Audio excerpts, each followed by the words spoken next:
Hi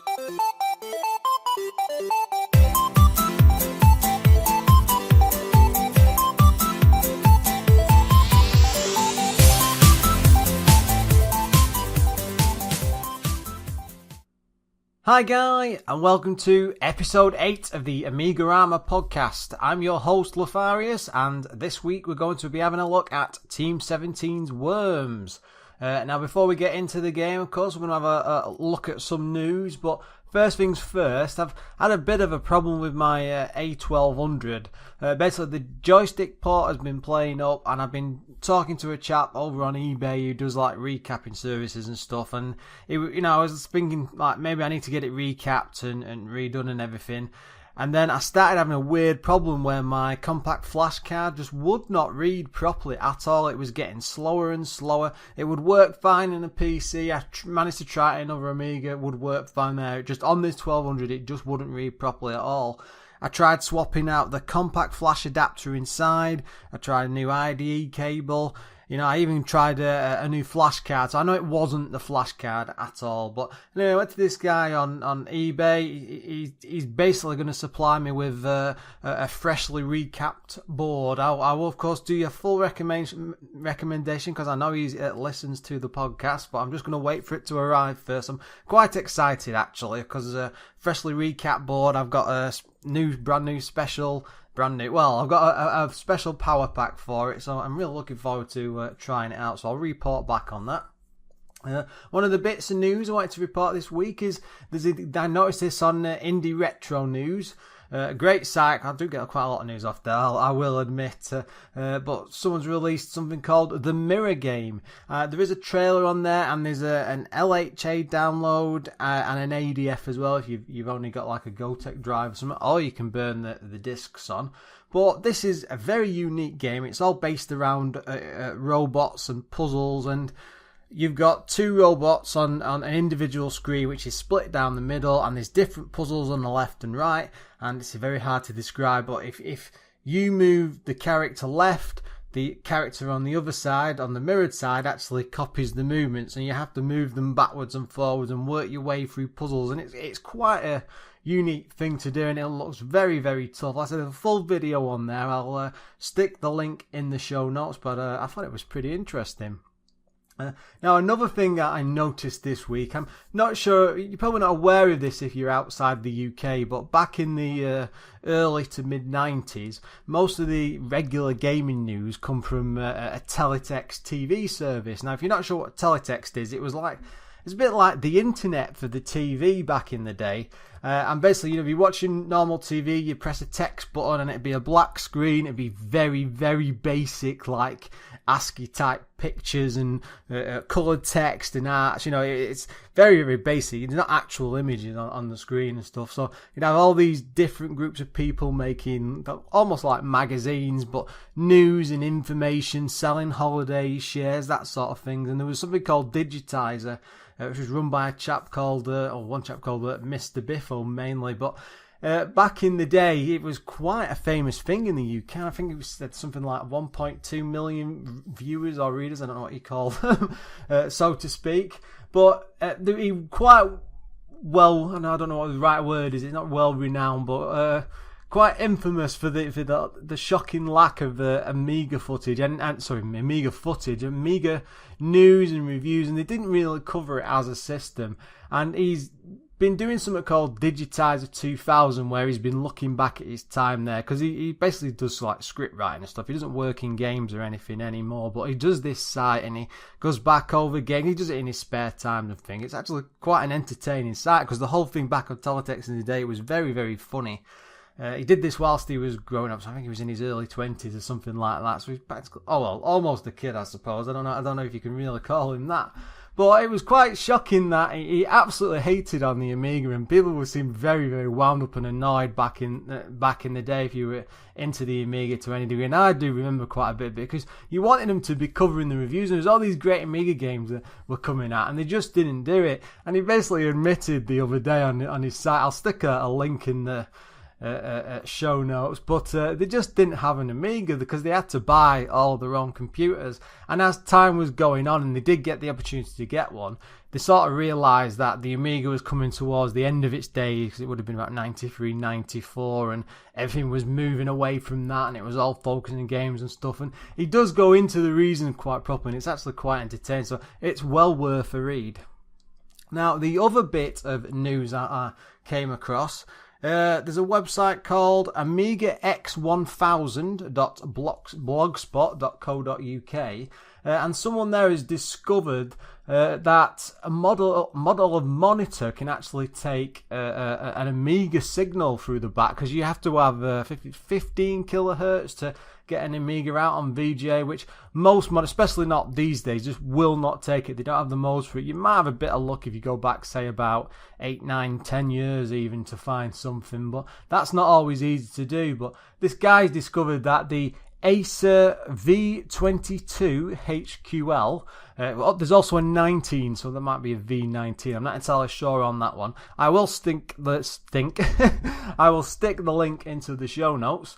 But yeah, I mean, it's quite interesting that, because I mean, I'm using a SCART cable coming to the back of my TV. It has got a VGA on the back of it, and it's quite an old set, so I don't know if it'd take it or not from the Amiga. But even if it does, I mean, these monitors, you know, they're about from 2014-15, so you can pick them up from about £30-40.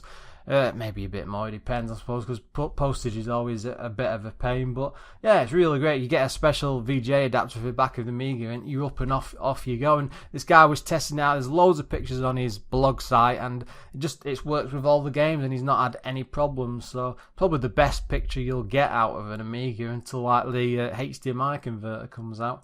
Now, another thing that did happen, that's pretty much it for the news, but I did have a comment put on AMIGArama.com about a week ago, I think, just as I was putting out the last episode, so I didn't get a chance to talk about it. But the chap is called, and I really do apologise, I can't pronounce this name, it's Przemslaw Duchnik or Duchnicki. Again, I fully apologise. My accent is terrible, and I've probably messed that right up. But he just left a quick comment, just saying things like, "After 6 episodes, I can say that you're my favourite Amiga Games podcast. Thank you very much." I mean, I know there's only a few of us in the English world, but it's awesome knowing that someone actually likes what I'm doing. Great job, considering that you're doing everything by yourself. You know, I am quite proud so far of what I've been doing and the length of the shows and everything. I mean, I'm sure it can improve. I'm trying new things as we go along. But anyway, and then he's put, it would be perfect if you could squeeze a few more details in regards to game authors and developers on top of all. Now, I am trying my best with that. I mean, it depends what I can actually source and things. I mean, one of the things I've been doing more and more as we go on each week is I've been trying to dig out like interviews and I've started downloading and reading lots and lots of Amiga mags, because I'm hoping to start getting like interviews from back in the day and comments and stuff like that. And if I can stretch it out with more developer news and things they've said, I will do. And as for listing them, sometimes, I mean, I have thought of coming out with a full list, but with a lot of games, they can have like 10 to 15 people, and I always worry that if I sit there and start reading out a huge list of names, I'll just lose people straight away. So I've tended to shy away from it a bit and just stick to, like, say, oh, like this week, you know, it's Team 17, and maybe say 1 or 2 developers and spread out on a bit of a story and stuff. But I'll see what I can do. Like I say, I'm trying to improve the show, so we'll see how it goes from there. It's time to move on to this week's game. Now, I've gone and chosen Worms because it's probably one of the more popular Amiga titles. It's probably one of those defining games, one of the things that sticks out in people's mind whenever they think out. Now, there was also a director's cut, so I'm sort of going to lump these together. It's cheating a bit, but basically the director's cut was released a bit later. There's only 5,000 copies from what I could find available online. Which is incredibly short run, but again, this is pretty late in the Amiga's life. It's very hard to get hold of now. I've got it as an extra option on WHD load. I suppose I'm effectively pirating it, but what can I say? I'm also using a GoTech drive. I'm a villain. Anyway, back in the day then, 95, it was published by Ocean, which did surprise me actually. I always thought Team 17 published their own games, because they developed it and so on. It came out in 95. It's pretty much ported to every single system known to man at the time, and it's still going to this day. I think there was a game came out in 2012 for it. Now, originally, it was the full game was developed for an Amiga format competition, and it was a guy called Andy Davidson. At the time, it was called Total Wormage. Now, he sent it off for competition and stuff. He didn't win. They didn't think it was good enough.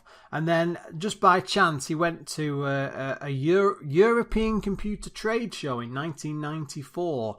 And he saw Team 17 with a stand, and there's interviews and stuff online with him. And he actually wandered over to their stall. And he actually said he was pretty much praying that he didn't know what was going to happen or what they'd make of it. But the guy behind, they realised they had something really special there. I mean, Team 17 were pretty good Amiga company, for God's sake, but one of their biggest things at the time was like Alien Breed, and they had no idea what they were about to take on, but luckily they saw something special, so they snapped it open. It's pretty much been with them ever since. Now, this guy, Andy Davidson, he left after making Worms Armageddon in 1999, did a few things dotted around, and I've got some here that he opened a bar in 2007 called, I think, the iBar. Very odd. But then a few years later in 2012, to basically help re-release Worms on Steam, he came back to the company, and as far as I can tell, he's been with them since. So yeah, a bit of an odd one. I always assumed that Team 17 just developed Worms themselves and made it for something special. But when you start looking into the history and stuff, it was pretty much all made by one guy. I mean, you can see this video footage from an old program called Bad Influence, which was on the UK on ITV at the time. And it was basically just like a gaming and news show that was on once a week. And he had a full interview on there. You could see it all in action and stuff. It's pretty early days, but I mean, it's pretty much all the Worm stuff is there with the graphics and the fans. I mean, for one person, maybe it wasn't. Maybe I don't know what happened there, but maybe it got other teams came in later to do the redesigns. I think the AGA version has got a lot more advanced backgrounds and improved graphics and stuff. So they did make some sort of changes as time went on. But it's a bit of a funny one, This guy effectively created this single gaming empire. I mean, Worms is still a pretty huge franchise, and for it to be going to this day that's pretty impressive. Now, the game doesn't have a story to speak of, but to be honest, it's a turn-based artillery shooter. Is that the right term for it? I mean, what can you call Worms with weapons but that? But it's very, very similar to games of that style from like the early 80s and later on, like Combat style, and it's you pitted against someone else. The difference is you take turns this way round. Now, the whole thing is very, very similar in look and in a way style to Lemmings. You're not based around like puzzles to get around, but just the fact that you've got these small, tiny characters with the very cute, funny voices and the way they interact with things. I mean, going back in memory, because I played this with friends as a kid, so I've always had this version of the game in my mind that I played, and it did surprise me returning back and firing up the Amiga this time, just how basic it does actually look. Because I think in my mind I played it around about 2001-2 when there was a later edition come on, and all the Worms are turned into nice lovely like 2D graphics and things, and the weapons were more fantastical and things like that, but it just never stuck with me. And then when I sat down to play it and I looked at it and I thought, oh, this is definitely not what I remember. But one of the great things it does have is a big selection of weapons. Now, when I was going through it, I think there's about 10 weapons. It's a few examples. You've got like the bazooka, which is obviously a nice big mounted rocket on your shoulder. Things like a shotgun, and you can plant mines and fire an Uzi. Drill through the ground and fight people. And one of the funny voices, I always think he's shouting like in Street Fighter 2, like Hiroken or Shiroken. God, I can't even do the voice. But there was another weapon I did bring back some very fond memories, I think called the Ninja Rope, And it's just absolutely fantastic because it's basically like a bit of a hook shot, and you can sling it across and go sliding across and knock people off things and have all sorts of fun just working your way around the level. The worms themselves are pretty mobile. You can, well, I say that, they move quite slowly, but you can get them to jump and hop around a bit and get around to different parts of the level, but a lot of the time you have to use the weapons to blow things up and bits of the scenery and able to get around them. God, I would hope that everybody who's listening to this has pretty much played Worms. If you hadn't, you need to go and play it now. It's one of them must-have things just to try in its basic format. Now, one of the greatest things about it is that it's such a huge multiplayer game. Now, when I played this as a kid, I was quite lucky. I had no idea what I was getting into, but I would go around and be like 3 or 4 of us all around at the time at my mate's house. You know, we'd load it up on the disc and stuff, and we'd have hours of fun with it, just crazy fun and backstabbing each other and getting up to all sorts, just trying to defeat the other team. But that's mainly what the big push of the game is all about. There's not much of it. There is a single player campaign, but there isn't much of one because it's all really based around that team play and multiplayer. One of the other great things about it, it's just full of like British humour. It's lots of different voices, like that lemmings, and like, oh no, that high pitched squeaking sound. A lot of them are different funny ones like that. There's like Scottish accent in there and different funny jokes and stuff. And when characters die, you get like funny text scrolls at the bottom. And I don't know, it always reminds me of Monty Python. It's just that level of humour. I mean, there's a bit in it like called the Holy Hand Grenade, which is from the Monty Python and the Holy Grail film. And I can actually remember playing that at the time, and I didn't quite get what it was. And then just by chance, shortly after first playing it, I managed to see that film, and you know, the bit with the grenade, and it all just came to mind. Absolutely brilliant. But what a funny thing to include into it. Now, the CD32 version of this, which I've tried, but I didn't really play extensively, that's actually meant to be the better one, but I didn't find that out till much later. But that does come with like a full video intro. It's nothing amazing. It's just basically a few worms with weapons doing funny things and shooting at each other. It's not like this full video throughout the game or an incorporated story or anything. One of the main things about this is, or with Lemmings, I suppose, in a way, is when you would look at the background in Lemmings, you wouldn't have like any fantastical looking backgrounds. It'll all be quite basic and well, it was just, I suppose it was the times. But the thing with Worms is it went way beyond that. You had nice scrolls in the background and really gorgeous graphics and stuff, and then the bit at the forefront was actually quite good for the times, even though the worms themselves were quite basic. I'm not sure why they were that sort of basic, I mean, especially compared to some of the Amiga games, but it was probably quite a pretty huge games. Now the DC cut, of course, has lots of different terrains, and it's just basically they've just designed some extra levels and throw them all in. But because it's got the AGA side to it, you've got a lot nicer graphics. You know, these things like custom levels and teams and stuff like that. So you can expand it a lot more. You can do it's a lot better than the basic version. It's really difficult to pick out complaints about this or bad points. I mean, probably the biggest issue is the fact that it's not really a single player game. Yes, it does have a campaign with very, very basic missions, but the problem is, even if you just have like standard matches or standalone against the computer, the problem is because you're on your own, after a while, that does get a bit boring. There's not very much of a challenge there, you know, for you to get into. I suppose there is, because, you know, a lot of the time the computer can either be spot on perfect, or it really does very, very silly things, or it'll just walk itself off a cliff or spend ages moving left or right just to waste time, and whilst it's trying to decide what to do. And then at other times it'll make like a shot right across the entire map, and it might be like the grenade or something, or the rocket or something like that, and it'll hit you bang on target, and you just sit there and you think, I've never been able to do that. So it does have its problems, but then at the same time, it is really meant to be a multiplayer game. You ideally need like probably two to four people, maybe, you know. It needs to be played with a group of people, because I mean, I have very fond memories of sitting there and having a great laugh with my mates and stuff, and I mean, then you go to school and stuff. There's, I think you'd be talking around and waiting for the next match and what you could get up to. You could spend ages plotting out all these villainous things you could get up to.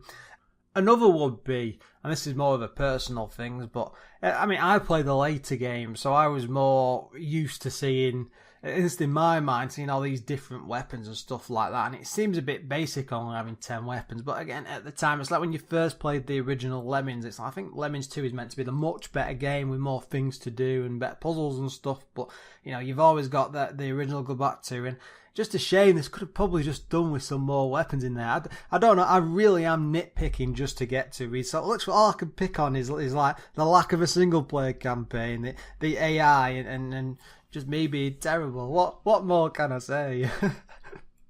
Now you might be thinking, what's the conclusion to this? It's a great game, there's not very many bad points again. Is this even a review? And the thing is, I'm not entirely sure. It's very hard to, despite thinking, I'll go into this and I'll be able to talk about this, that, and the other one. I had all these fun experiences as a kid, but returning back to it to these days, and I'm completely on my own, and which is a bit sad in a way, isn't it? But going back as a single player, it's very tough. I mean, I can see the same underlying game there. It's great. It still looks great for the graphics of the time, and I wish I could play it with more people. Sadly, I don't have them.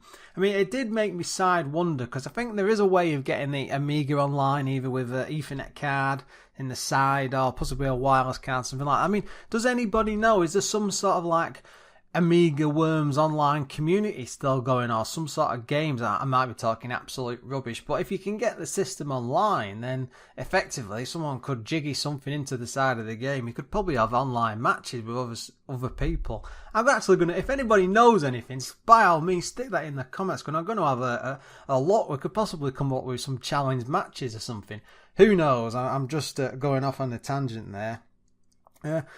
But it's a great game overall. I mean, I do have fond memories of, even when you're playing this with other people, you might think, you've got to wait for your turn and things like that. But the great thing about it was, because of the humour and the way it all interacts, and it's sort of cartoon, like even with the basic graphics with the actual worms themselves, you can clearly see everything and what's going on. Even though it could have been better, it looks more than good enough, and it's often entertaining, and it's quite funny. I did actually try it, because I just wanted to see what it was like. I tried sticking on the computer versus the computer for a few matches, just to see what it was like and what they could come up with. And that's also how I came up with my ideas about the AI, not just with me playing it, but watching them. They're far too good, or they're far too terrible. It's very hard to say, but yeah, it's quite an entertaining game to watch. There's a lot there. Would I say go back to it? Again, no, if you're on your own, it's a bit of a curio. You can have a dabble and a wonder, but if you've got someone else you can play with, if you've got some mates coming around, or you can take your Amiga somewhere, by all means, stick it all in. It's all turn-based, so you can all share the same mouse and have a laugh and stuff like that. And yeah, it's a bit of a shame it's got a depressing single player, because like Lemmings doesn't. I mean, it's a different sort of game, but it's of that style, and they could have done something a bit better and maybe expanded more missions and come up with clever ways of getting people involved. Just give those loners something to do in the mean, especially in the future when we can't go back to it. So yeah, so you need a lot of friends to to come and play with this. I mean, at the time, reviews-wise, it did extremely well, actually. I mean, it was pretty much 90% plus from pretty much everything I could find. Like CU Amiga gave it 94%. The One Magazine, they gave it 94 as well. Amiga Format, 90%. Pretty much everywhere I looked at. And to be honest, it's no surprise, because at the time, I bet they were mostly sitting in office with other people on either the same magazine or others. And they've been able to have a laugh and play with people from different offices and things. It wouldn't have just been a standalone game. They really got into the multiplayer. But I do wonder if that made a bit of the original reviews biased in a way. It's no surprise that Worms pretty much went on to conquer the world after this. I think pretty much Team 17 just survives off the back of Worms these days, because it still does extremely well whatever it comes out on. And they always go back. They did have a crack at a 3D attempt later on. I had a quick go with it. It's not very good. But then I think Lemmings struggled the same when they did a 3D version of that, but it's like, say, playing Solitaire. I mean, as a kid growing up, I would play Solitaire and Minesweeper to death on my actual PC, but there's no need for them to be in 3D space. I'm sure there are actual 3D games. In fact, when I had a go on the Oculus Rift last year, I think I did get to play one with a virtual reality car game. You just think, what's the point? It's cards at the end of the day.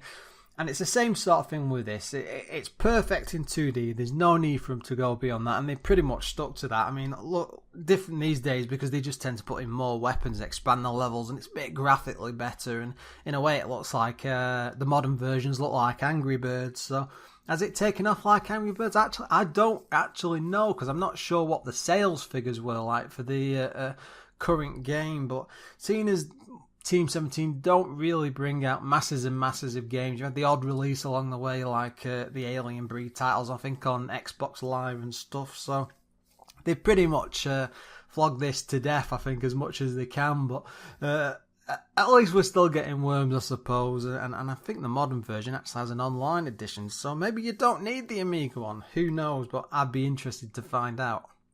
Now, on that note, I think that's the perfect time to end the show.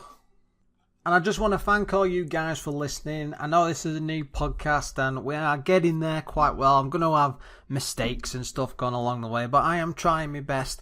I do look into each and every episode as deep as I can. I mean, a lot of it is coming from like magazines, or I've not really looked at Wikipedia. I'm sure a lot of you will be happy to know, but if I can find interviews or videos or stuff with information in, I will incorporate it into the show, but I'm still learning as we go along.